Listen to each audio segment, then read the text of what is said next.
Hello, this is Glen from the GSI Tech Support, supporting the AgriDry products. Today we're going to talk about setting up threshold alerts.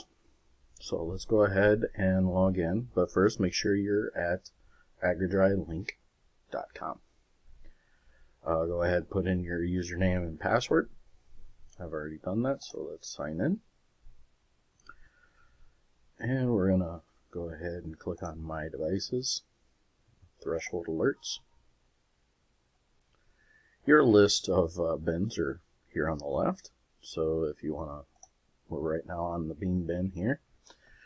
If you want to set up a threshold alert, sometimes people want to be notified of, like a fan run hour after so many hours of runtime. So first you're going to set the alert. Okay. And then you're going to come down here and you're going to want to say send notification every so many hours. So you just pick which one you want. If you want to be notified every 20 hours. Maybe this is like a sampling schedule for you. So you want to, if you're not really paying close attention to the fan run hours, this could be something that could be useful to you. So go ahead and save that. Rules updated. So let's go ahead and just refresh, trust but verify, and your information's still there. Now if there's ever a time that you want to not have this alert, you just hit remove this alert. And I always like to refresh the page, trust but verify, and go ahead and click on fan hour. And you can see that it's been removed. Let's go down to maybe another one that you want to do. Let's say there's a sensor that you think is warming up on you, and you want to just monitor that sensor. So you just come to that sensor. This is the current reading that it has on it. You say send me the notifications. If you want to be notified of this particular one, you can put in your mobile number so you get notified that that this one was triggered. You might not be able to read everything in it, but when I set it, it just kind of reminds me to go and look at my email to see what the full alert is. So go ahead and put that information in there, and then you can set your alarm thresholds here. So this one is at 44 degrees. So let's say you want to know if it goes up to 50 and 60 degrees. And maybe you want to know if it gets colder, if that's. So you just set those thresholds there. And then we'll just leave these 0. If you wanted to be notified, if the condition exists, you can put, 8 hours or daily, 24, something like that. I typically just leave it once. You get notified once and that's it.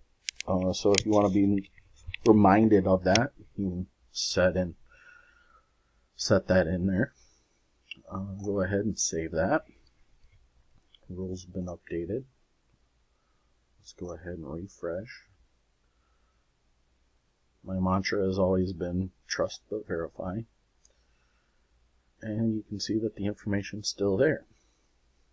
If you ever decide again, if you decide that you don't want to have this alert, you can remove this alert. And it'll go in there and take all that information off there. That way it doesn't send it to you anymore. So that will be it for threshold alerts. There's a lot of alerts in here that you can set, and each of them are different. If you have an extra sensor that you don't see in this list, the more things are added. If you have them. enabled on the controller. So I do want to show you one of the alerts here. It's one of the more popular ones, the static pressure alert.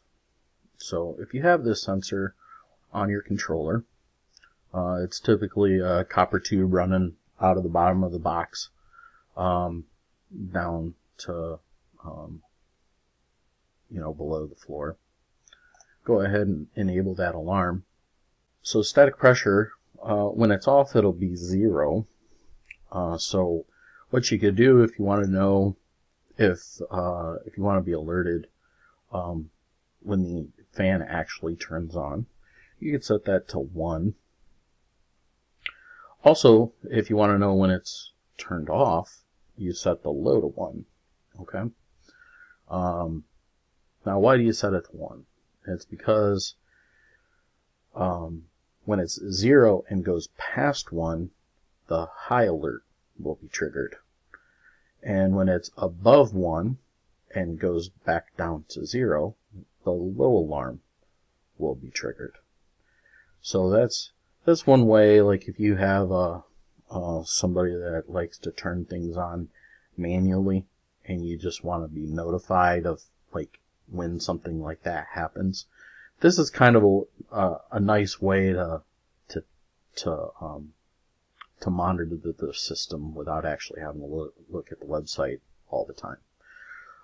If you are monitoring for a high static pressure, then you could set that at like 4, and just save that. So, alright, and that's, so we're going to just do a trust but verify here. And then you can see how everything's set there. So that's what we're going to do for static pressure. If you have any questions, please give us a call at 888-474-2467. Press option 3 and then option 5. That'll help you get through the call tree a little quicker and not get confused. You can email us at agridrysupport@agcocorp.com. We'll put that in the descriptions for you as well. If you have any questions, reach out to us. Thank you for watching this video. Have a nice day.